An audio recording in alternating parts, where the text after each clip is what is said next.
fiancée Aurora, driving from the airport to the Sicuro Academy after the four of us went home to Miami for the week-long break between semesters. I turned to her. "At least you'll be in New York with Marcello," I whisper. Mira squeezes my hand. Mira is to marry Marcello Costa and go live with him in New York because he's the head of the Costa crime family and they control the northeast section of the country. I, however, will be stuck in the southeast, where Mira and Antonio's father is head of the La Rosa crime family and my dad is a capo.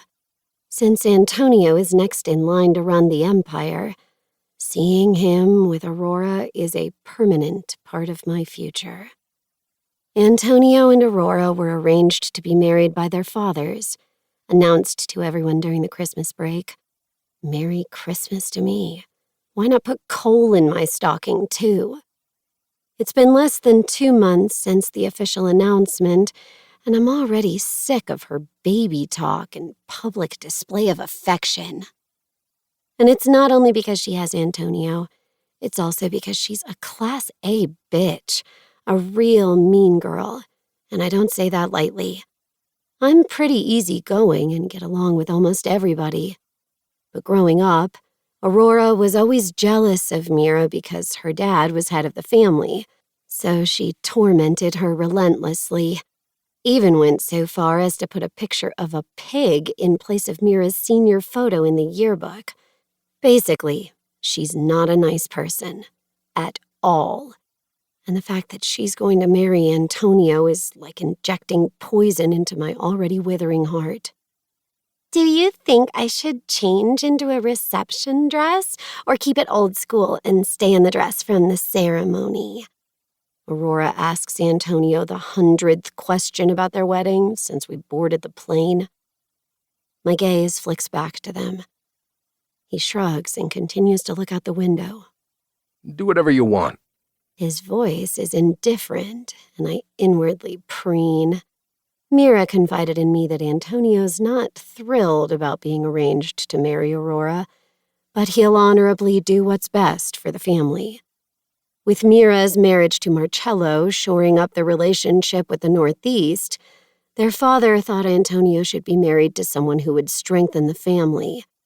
Since Aurora's father, Aurora Salucci, is the underboss and well-respected, Aurora was the sensible option.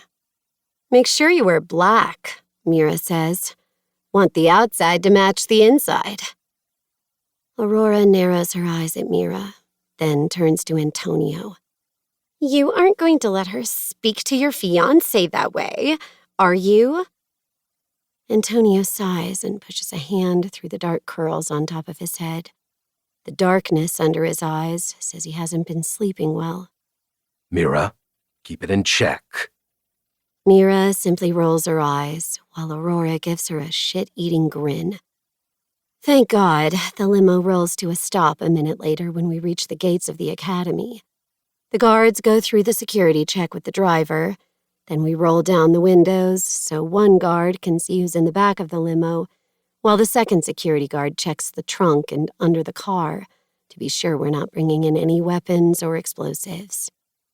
Once we're moving again, we drive for a bit, then make another stop at the security building set closer to the main campus.